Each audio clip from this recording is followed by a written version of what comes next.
qoldim.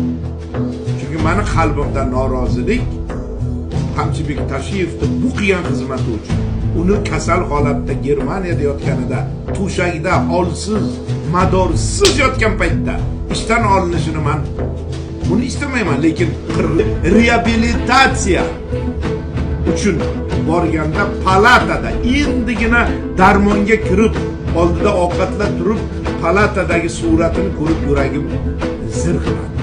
Kasal odam.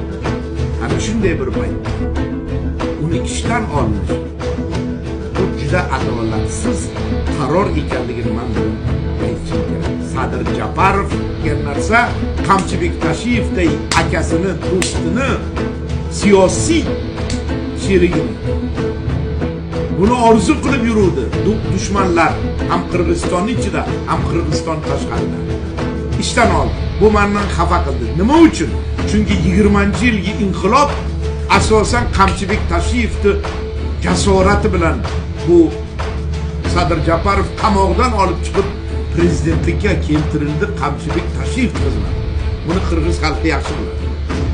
Ana shunday unga yaxshilik qilgan odamni kutilmaganda ishdan olinishi bu meni xafa qildi. Endi xursand qilgan narsa Qamchibek Tashiyev Germaniyadan turib bayonot e'lon qildi. Birinchi ishdan ketgandan keyingi bayonotida u meni dedi, birinchidan prezidentning ruxsati bilan kelganman.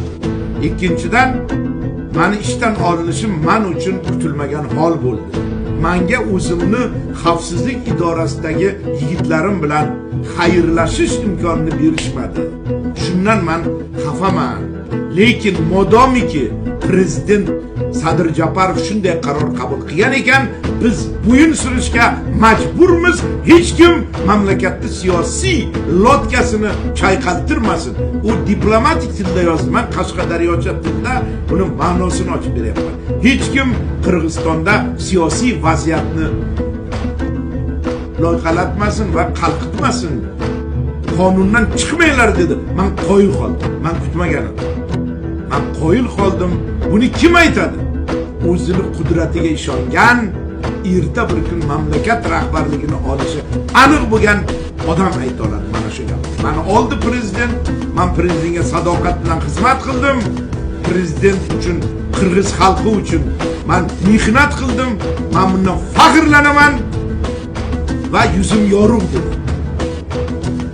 Bu juda katta jasorat edi.